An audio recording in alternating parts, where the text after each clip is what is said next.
Papo Mix Carreira, um guia para sua vida profissional com Alexandre Slivnik. Começando mais um Papo Mix Carreira. Seja muito bem-vindo, seja muito bem-vinda. Por aqui a gente sempre bate aquele papo sobre trabalho, né? Eu sou o Gerson Neto, tenho aqui junto comigo o Alexandre Slivnik, ele que é mentor em carreira e também sucesso e sempre traz muito conhecimento aqui pra gente, né? A gente já falou sobre muita coisa, a gente tem todos os episódios disponíveis aí na sua plataforma de streaming, também no site da Rádio Mix.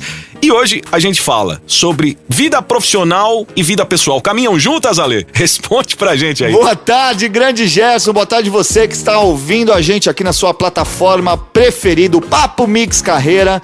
E já vamos começar respondendo, né? A minha percepção que eu tenho estudado nos últimos anos e o que eu tenho visto nas grandes empresas, não só no Brasil, mas aqui nos Estados Unidos e em outros lugares do mundo, é que vida pessoal e vida profissional não há separação. Elas sim caminham juntas. E eu já vou começar com uma história. Posso já contar uma história, grande Gerson? Fica à vontade. Então eu vou contar uma história que aconteceu alguns anos atrás. Eu estava num resort no interior de São Paulo com minha família.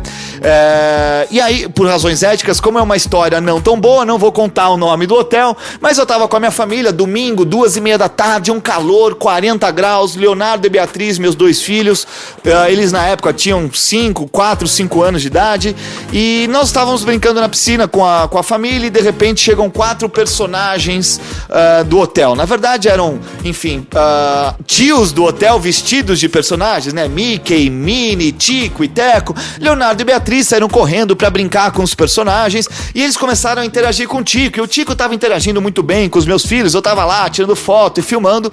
De repente, o Tico tira a cabeça e começa a pegar um paninho e limpar o suor. Naquele momento, eu tirei Leonardo e Beatriz e eu falei pra ele, olha, cara, não faz isso, porque pras crianças você é o Tico de verdade.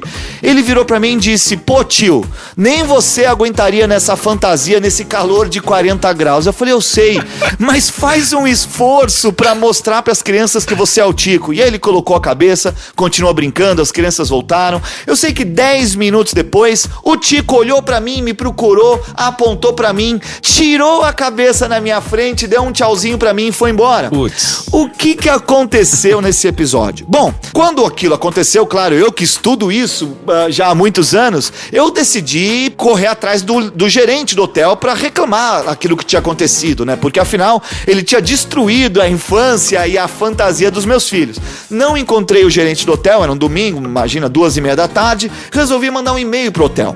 E nesse e-mail eu relatei tudo o que tinha acontecido. No dia seguinte eu recebi uma resposta, não do gerente do hotel, mas do dono do hotel. E o dono do hotel disse o seguinte, seu Alexandre, muito obrigado pelo seu e-mail, mas é que aqui, no nosso hotel, nós queremos que as crianças entendam o que é a realidade desde cedo. Ou seja, o problema não estava no Tico, e sim na liderança que não tinha os valores que eu tenho. Então, qual é a relação entre vida pessoal e vida profissional com essa história que eu acabei de contar? Vamos lá.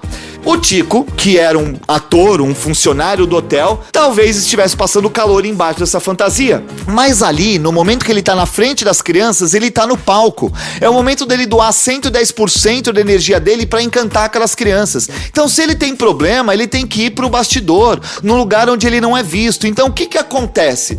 Quando a gente vai trabalhar na nossa empresa, às vezes a gente deixa o nosso filho, a nossa filha ou o familiar doente em casa, com febre. Então, quer dizer que eu tenho que chegar e trabalhar e esquecer que os meus filhos estão doentes em casa? É impossível. Mas o que eu tenho que fazer? Quando eu estou em contato com o meu cliente, na frente do meu cliente, eu não posso passar o meu problema para o cliente. Eu preciso vir pros bastidores. Então, na minha opinião, não há separação entre vida pessoal e profissional. O que existe é a relação entre palco e bastidor. E você que está ouvindo a gente precisa descobrir dentro do seu trabalho onde é o seu palco que você tem que brilhar e onde é o seu bastidor que mesmo no seu momento de trabalho você pode sim resolver os seus problemas particulares, pode sim desabafar, pode sim chorar, mas sempre de uma forma, num lugar, num momento adequado. Então a separação entre vida pessoal e profissional não existe, mas a separação entre palco e bastidor existe. Basta você encontrar onde é o seu bastidor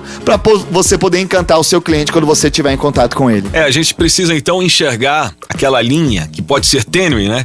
Do que é profissional, né? Do profissionalismo, né? Do ser profissional e e da vida pessoal seria assim, né? Agora, quando é ao contrário, quando as pessoas falam assim, não, eu sei que você trabalha o dia todo e tal, tá cheio de problemas lá no seu trabalho, mas aí você chega em casa, deixa os seus problemas lá do lado de fora. É assim que é a vida? Infelizmente, muitos líderes, eu não vou nem dizer líderes, mas muitos chefes ainda fazem isso. Falam assim, olha, esse é um problema que você tem lá na sua casa, não traga ele pra dentro da empresa. Ao invés de fazer isso, você tem que dar oportunidade para ajudar o seu colaborador a resolver o problema. Ao invés de fazer com que ele esqueça o problema, vai lá e ajude. E eu vou dar um outro exemplo, né? Eu trabalho muito com varejo, com várias lojas, e um dos principais desafios dessas lojas é fazer com que o vendedor ou a vendedora não peguem o seu celular durante o ambiente de trabalho. A primeira pergunta que eu faço, imagina que um vendedor ou uma vendedora ficam 10 horas durante o dia trabalhando. Em algum momento você dá oportunidade para ele pegar o celular?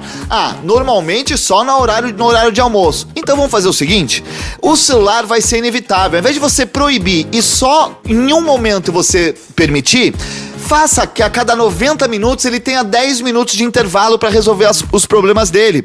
Mas Alexandre, aí eu vou perder 10 minutos do trabalho dele? Não, você não vai perder 10 minutos do trabalho dele. Você vai ganhar um funcionário mais motivado nos próximos 90 minutos. Então, se a cada 1h30 você der 10 minutinhos de intervalo para o seu colaborador mexer no celular, resolver os problemas, ligar para casa para saber se está tudo bem, você vai ganhar um colaborador, uma colaboradora muito mais motivado para poder fazer o trabalho acontecer nos próximos 90 minutos. Porque, mais uma vez, é impossível esquecer os problemas que nós temos na nossa vida pessoal. O que eu preciso é definir o momento certo de lidar com esses problemas dentro do nosso trabalho. Boa. A gente se organizar, né? Digamos assim, né? Essa organização é fundamental, essa gestão do tempo, né? Então não é que, eu trabalho das 8 às 18, então nesse momento eu vou esquecer o que eu tenho na minha casa. Não. Traga os seus problemas também de casa no seu momento de trabalho, mas ao mesmo tempo, saiba que se o seu chefe permite que durante o seu dia de trabalho você resolva problemas pessoais, se ele te ligar 8h30 da noite para resolver algum problema da empresa, é uma troca. Então, ao mesmo tempo que ele permite que você ligue para sua casa, resolva problemas ou saia para ir no médico durante o horário de trabalho, se ele te ligar 8h30 da noite porque ele precisa, então essa troca e esse equilíbrio é fundamental. Por isso que o que o Gerson disse agora, né? É preciso ter uma gestão do tempo, né? Uma organização, porque senão a pessoa vai pirar. E essa organização é fundamental. Então essa flexibilidade nessa relação, ela é fundamental para que a sua vida, independentemente seja dentro da empresa ou na sua casa, esteja mais plena. Muito importante. E aí, provavelmente também, essa pessoa, esse colaborador vai entregar mais resultado quando tá ali com foco no trabalho, provavelmente vai trabalhar com muito mais intensidade, né? Trabalha. Porque eu tenho uma velha máxima que eu sempre falo nas minhas palestras, escrevi nos meus livros, que é o seguinte: o encantamento do cliente externo nada mais é do que a consequência do encantamento do cliente interno. Ou seja, eu só vou conseguir encantar o cliente externo se eu estiver feliz fazendo aquilo que eu faço. Então, o que as empresas, as empresas mais valiosas do mundo hoje fazem? Elas dão uma oportunidade para o seu colaborador ser feliz fazendo o que ela faz. Tanto é, por que será que Google, por que será que Apple, essas grandes empresas de tecnologia são as maiores empresas do Brasil, as mais valiosas? Aí você vai lá ver, tem um escorregador no Google. Você vai lá ver na Apple, aqui na Califórnia, eles têm um espaço aberto maravilhoso, com um campo de futebol, com várias atrações, como se fosse um parque de diversões para os seus colaboradores. Porque o que eles querem? Eles querem que os colaboradores estejam felizes fazendo aquilo que eles fazem, que não seja um fardo trabalhar, e que eles queiram acordar e sair de casa e ir para o trabalho. Então, não há mais essa separação. E os gestores e as empresas que estão crescendo já tiveram esse olhar de que o mais importante não é só encantar o seu cliente externo, é encantar o seu cliente interno, encantar o seu colaborador para que ele tenha satisfação profissional, que inclusive foi o tema que a gente falou aí no último podcast, né, grande Gerson? Exatamente. Pois é, essas empresas de tecnologia, acho que elas já constataram mais facilmente que a coisa é muito mais produtiva para ambos, né? Tanto para a empresa quanto para o funcionário, né, Alexandre? Sim. E é produtivo sim, porque aquilo que eu falei dos 10 minutos, a cada 90 minutos dá 10 minutos de intervalo, você acaba dando mais produtividade para o seu colaborador nos 20 minutos finais. Então, eu vou dar um exemplo aqui. Eu estudo muito e trabalho junto com a Disney, dou treinamento nos bastidores da Disney, e o Mickey Mouse, por exemplo, ele fica 20 minutos no campo, tirando foto, interagindo com as pessoas e 20 minutos nos bastidores. E essa troca, esse descanso é fundamental. Imagina se eu colocasse o Mickey durante 4 horas para interagir, tirar foto, talvez na segunda, terceira, quarta hora, a energia dele já estaria lá embaixo. Então, se eu quero ter um Mickey feliz, encantando, tirando foto, eu preciso dar a oportunidade dele descansar, para que ele tenha mais gás e, obviamente, seja mais produtivo e traga mais resultados para nossa empresa. Há tempo para tudo, né? Há tempo para você se qualificar, para se alimentar, né? No caso da academia, sempre falam lá, né? Descanso é tão importante quanto a alimentação, né? O sono e tudo mais. E no trabalho, a gente tem, assim, esse período de férias, até que, às vezes até regido por leis e tal, muito bem estabelecido, né? Fala, pô, precisa tirar ali 30 dias ao ano e tal. E da vida pessoal, como é que faz isso, Alexandre? Existe? A gente pode falar que existe férias na vida pessoal, não? Particular? Eu vou dizer uma experiência própria que eu faço aqui na minha casa, Gerson. Eu amo meu trabalho, eu tiro férias do meu trabalho também, inclusive algumas semanas atrás eu tirei uma semana sem palestra, sem entrevista, eu não escrevi nenhum livro, nenhum artigo, porque eu simplesmente fui viajar com a minha família e me desconectei por uma semana. Então, meio que eu dei férias do meu trabalho, só que de vez em quando eu dou férias também da minha vida pessoal. Eu vou dizer como eu faço isso. Pelo menos uma vez por ano, eu viajo sozinho, ou com um amigo, ou com alguns conhecidos por uma semana, e a Tati, minha esposa, também. Uma vez por ano, ela viaja com algum amigo, ou viaja sozinho para algum lugar. Por quê? Porque a gente precisa também se conectar, a gente precisa ter uma semana de descanso, onde a gente pode refletir sobre a nossa vida, onde a gente pode repensar as coisas que acontecem na nossa vida. Então, é preciso sair da sua rotina no dia a dia. Então, as suas férias da sua vida pessoal, na verdade, é um descanso que você vai dar pra você.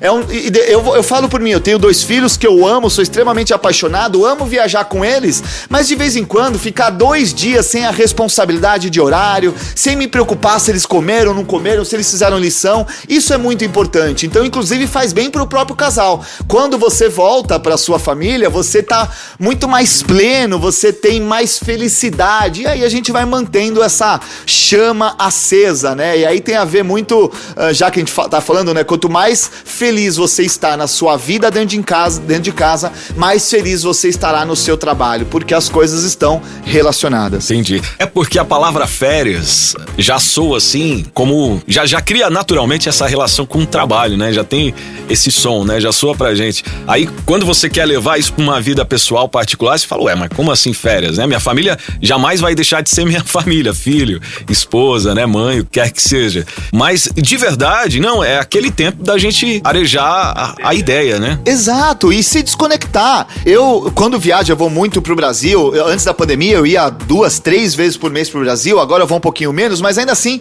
eu vou pro Brasil, fico 2, 3 dias. É o momento que eu me desconecto das responsabilidades que eu tenho em casa. E isso faz bem também, porque eu volto com mais gás, eu volto com mais saudades. Então, nós precisamos nos desconectar de algumas rotinas. Por quê? Quando a gente se desconecta, a gente começa a sentir falta de algumas coisas, e aí a gente começa a dar mais valor.